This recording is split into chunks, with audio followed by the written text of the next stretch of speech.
For standing lunges, you're going to have one foot in front of the other.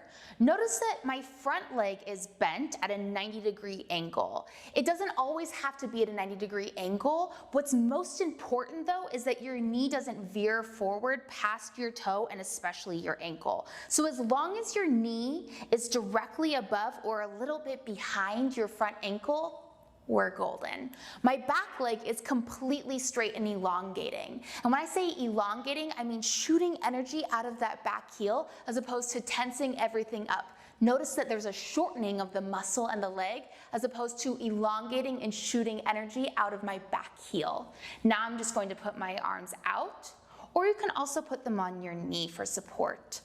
I also want you to pay attention to my torso. A lot of times I see students do this where they start to kind of collapse onto themselves. Instead, I want you to keep everything straight up and down as much as possible, as if your torso is between two walls, going directly up and down, and you have a string pulling you up to the ceiling. And I will briefly show you the other side. So again, I'm just gonna shimmy this leg back. I'm shooting energy out of the back of my heel so that my leg is straight. I have a bent front knee that is safely right above my ankle, a little bit behind, and I'm just gonna place my hands on my thigh and relax those shoulders so that my chest can come up and my head can float up to the ceiling.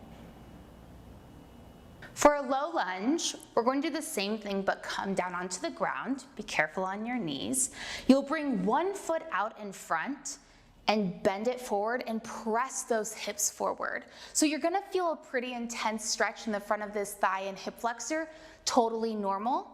What I don't want you to do is come back here.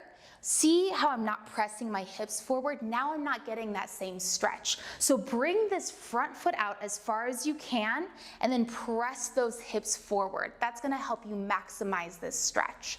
Again, super important safety note, make sure that this knee is directly above your ankle or a little bit behind. An easy fix, if you notice that you have your knee going past your toe, you have two options. One is that you shimmy this knee back until you're at a safe position. The other one is that you just shimmy this front leg out until you have a correct form.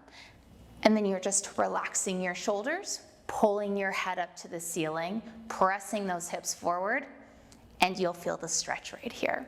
I'm going to briefly demonstrate on the other side. So I'll bring my other foot in front and plie and press those hips forward.